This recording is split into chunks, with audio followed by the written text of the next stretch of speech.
को मौका दिया अपना स्पेसिफाई करने के लिए इस यूनियन के बारे में। ये यूनियन कम से कम 40-50 साल से चल रही है और ये जम्मू आरएसपुरा यूनियन का आज तक एक ही प्रधान होता रहा है और मैं 2017 में यहाँ पे इलेक्शन में चुनकर आया। उसके बाद 2019 में चुन के आया और 2024 में हमने यहाँ पे एक इलेक्शन करवाई जो 4 नवंबर को यहाँ पे नोटिफिकेशन निकाला गया। 10 तारीख को फॉर्म भरे गए और 12 तारीख को सिक्योरिटी हुई। 14 तारीख को जो भी विड्रॉल हुए, जो मेरे ऑपोजिशन में खड़े थे उन्होंने अपना को विड्रॉल कर दिया और 21 तारीख को मैं यहाँ पे अनअपोज उनकी यहाँ पर इलेक्टेड होगा प्रेसिडेंट। अभी जो दूसरे जो ऑपोजिशन वाले बंदे हैं जिसमें मैंने 83 जो ऑनर्स थे उन्होंने साइन करके दिए विद अंगूठा लगा के और अपने सिग्नेचर करके, जो हमने एक पूरी असिस्टेंट रजिस्ट्रार से साइन करवा के हमने डीसी साहब से भी जमा करवा दी वहाँ पे फाइल, और उसके बाद इवन एसएचओ और गांधीनगर वगैरह यहाँ पे भी हमने जमा करा दी। अब ये है कि जो दूसरी जो ऑपोजिशन में लोग हैं उन्होंने एक सेकंड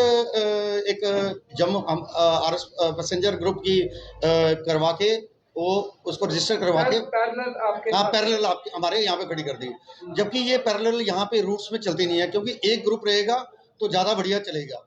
क्योंकि एक अगर 2 पैरेलल में चलेंगे, हमारी भी 8 बजे गाड़ी निकलेगी, उनकी भी 8 बजे गाड़ी निकलेगी, वो पब्लिक को भी प्रॉब्लम होगी, एडमिनिस्ट्रेशन को भी प्रॉब्लम होगी और सब लॉ एंड ऑर्डर की दिक्कत आएगी। तो मैं लिहाजा इसीलिए आज मीटिंग ये कही है कि ये जो फेक जो इन्होंने आज इलेक्शन करवाई है, ये इन्होंने एक गुमराह किया है एडमिनिस्ट्रेशन को, ये एक ट्रांसपोर्टर्स जो हमारे ट्रांसपोर्ट भाइयों को गुमराह किया है। तो मैं उनको अपील करूंगा कि गुमराह मत कीजिए, आप आइए टेबल पर बैठकर जो भी है बाय लॉज और ऑर्डर के साथ एक टेबल के नीचे एक ही यूनियन चले, और अगर वो चाहते हैं कि इलेक्शन करवाना चाहते हैं मैं उसके लिए भी तैयार हूँ। जो ऑपोजिशन में हमारे खड़ा होगा मैं उसका खुद, अगर बाय दी हम हारते हैं तो हम उनका समर्थन करके उनके गले में हाथ डाल के उनको अपनी इस चेयर में बैठाएंगे, अगर वो हारते हैं तो वो हमारी सर्वसम्मति से इधर बैठाएं। मैं जिस तरह से उनका बकायदा एडमिनिस्ट्रेशन के साथ ये चुनाव हुए और तहसीलदार की देखरेख में चुनाव हुए, आपको लगता है कि ये चुनाव जब होंगे 2 यूनियन आएगी तो टकराव की स्थिति बन जाएगी जिस तरह से पहले भी टकराव की? देखिए बिल्कुल मैंने सही कहा आपको, ये 2 यूनियंस तो एक ग्रुप में चल नहीं सकती हैं।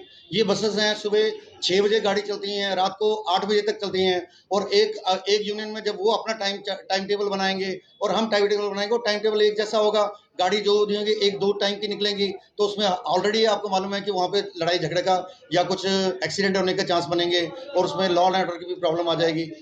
तो जिस तरह से ये खुदा न खास्ता वो नहीं मानते, तो फिर किस तरह से उसका अल्टरनेटिव क्या है? देखिए अल्टरनेटिव यही हो सकता है कि इसमें जो प्रशासन है वो हमारा साथ दे, और ये जो हमारी रजिस्ट्रेशन है ये बसेस में नहीं चलती हैं, इनको कैंसिल किया जाए और एक टेबल के नीचे इलेक्शन को अनाउंस किया जाए।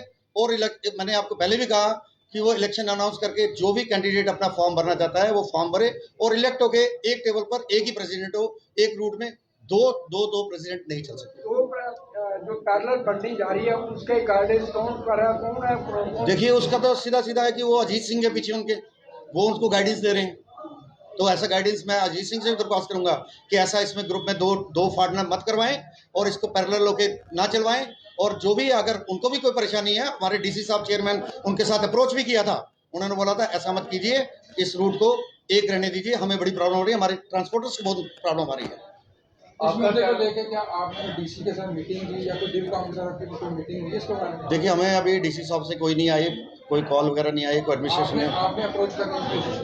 देखिए अभी मैंने अप्रोच करने की कोशिश नहीं की। इस स्थिति में क्योंकि स्थिति बनेगी जब इसमें जो टकराव बनेगा तो फिर ये नुकसान तो यूनियन का होगा ना। बिल्कुल यूनियन का नहीं, ये जो जितने भी यहाँ पर ट्रांसपोर्टर जैसे 2 यूनियन इस टाइम बन गई है, दोनों को नुकसान होगा। ये हम उनसे देखिए अभी ऐसा है, ये बीच की बात बताता हूँ, अगर इसमें 2 चल रही हैं, कोई भी अपना गाड़ी वाला अपनी मनमर्जी से गाड़ी चला रहा है, किसी को सर्विस जाना है, मनवाल में जाना है, वो नहीं जा रहा है क्योंकि एक्शन नहीं हो सकता, वो अपनी यूनियन का चालान काट के दे देते हैं, वो ऐसे गाड़ी चला के चले जाते हैं। हम गाड़ी को चालान देते हैं, हमारी गाड़ी सर्विस लगा के आती है, उसका कोई फायदा नहीं होता। रास्ते में गाड़ियों को रोका भी जाएगा, जाहिर सी बात, जब एक गाड़ी निकलेगी दूसरी निकलेगी, आप रास्ते में दूसरी यूनियन जो आपकी यूनियन उनको रोकेगी। देखिए वो तो टकराव हो सकता है, क्यों नहीं हो सकता है, इसमें तो मामूली बात है, जब 2 यूनियन एक टेबल पर चलेंगी तो टकराव तो मामूली बात है। अब आप क्या चाहते हैं, क्या? देखिए मैंने आपको पहले भी स्पष्ट किया है कि हम एडमिनिस्ट्रेशन के पास जाएंगे हमारे जो भी ट्रांसपोर्टर मेन ट्रांसपोर्टर हैं, इवन हमारे ऑल जे के जो हमने करण सिंह जो चेयरमैन है हमारे, हम उनसे भी दरख्वास्त करेंगे कि डीसी साहब या डिपकॉम साहब से बात की जाए और इस रजिस्ट्रेशन को कैंसिल कर दिया जाए। और उसके अलावा एक ही जो यूनियन जैसे 40-50 साल से चल रही है वैसे ही चले और उसकी इलेक्शन करवाई जाए, फिर इलेक्शन करवाया जाए जिसमें किसी को ऑब्जेक्शन ना हो और उसमें सर्वसम्मति से जो भी यहाँ पे प्रधान चुन के आए वो इस रूट को आसानी से चलाए और अच्छे से स्मूथली चलाए। आपका कहने का मतलब जो इलेक्शन हुई है उसको कैंसिल किया जाए। देखिए वो तो फेक इलेक्शन है, वो सामने फेक इलेक्शन है, उसको कैंसिल। मैं कहता हूँ अगर गवर्नमेंट चाहती है तो मेरी भी कैंसिल कर दे, मेरे को कोई वो नहीं है कि ऑब्जेक्शन नहीं है कि ये इलेक्शन नहीं है। हमें चाहिए एक टेबल के नीचे एक ही इलेक्शन हो, यही मुद्दा है। ठीक है, थैंक यू।